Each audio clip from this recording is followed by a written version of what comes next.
మా పాపకి బొడ్డు ఇలా లావుగా వచ్చిందంటే ఎందువల్ల అంటారా? ఏమైనా ప్రాబ్లం ఉంటుంది? ఓకే ఓకే చూడండి, బొడ్డు అనేది ఇలా కొందరికి లావుగా ఉంటుంది. ఎందుకంటే పసిపిల్లల్లో వీళ్ళు బొడ్డు పేగు రాలిపోయాక క్లోజ్ అయ్యేటప్పుడు అది పూర్తిగా క్లోజ్ కాదు, ఇంకంప్లీట్ క్లోజ్ అయినా కూడా లేదు.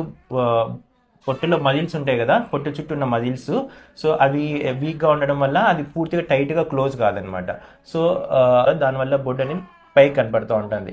ప్లస్ ఇంకా ప్రీమేచ్యూర్ బేబీస్లో కానీ లేదంటే బరువు తక్కువ ఉన్న బేబీస్లో కూడా కొన్నిసార్లు అనేది బొడ్డు అనేది లావుగా అవుతుంది.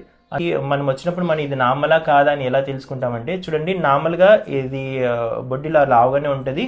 ఏడ్చినప్పుడు కానీ ఇంకా ముక్కినప్పుడు కానీ బాగా లావుగా ఉంటుంది బేబీ.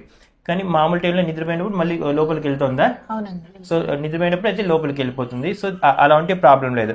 ప్రాబ్లం ఎప్పుడు అని అనుకుంటామంటే, చూడండి, ఇది టైట్గా అయిపోయి అది లోపలికి పోకుండా అట్లే టైట్గా ఉండి మనం టచ్ చేస్తే నొప్పి ఉన్నా కూడా, లేదు బేబీ కంటిన్యూగా వాంతులు అవుతూ ఉన్నాయి అంటే మాలు ఒకటి రెండు వాంతులు కాదు, కంటిన్యూగా వాంతులు అవుతున్నా కూడా సో పేగు మెలకబడే అవకాశాలు ఉండే అవకాశం ఉంటుంది. అది రేర్గా ఉంటుంది. 99% అయితే ఆ ప్రాబ్లం రావు పిల్లల్లో. సో అలా ఉన్నప్పుడు డాక్టర్ని అయితే కన్సల్ట్ చేయాల్సి ఉంటుంది.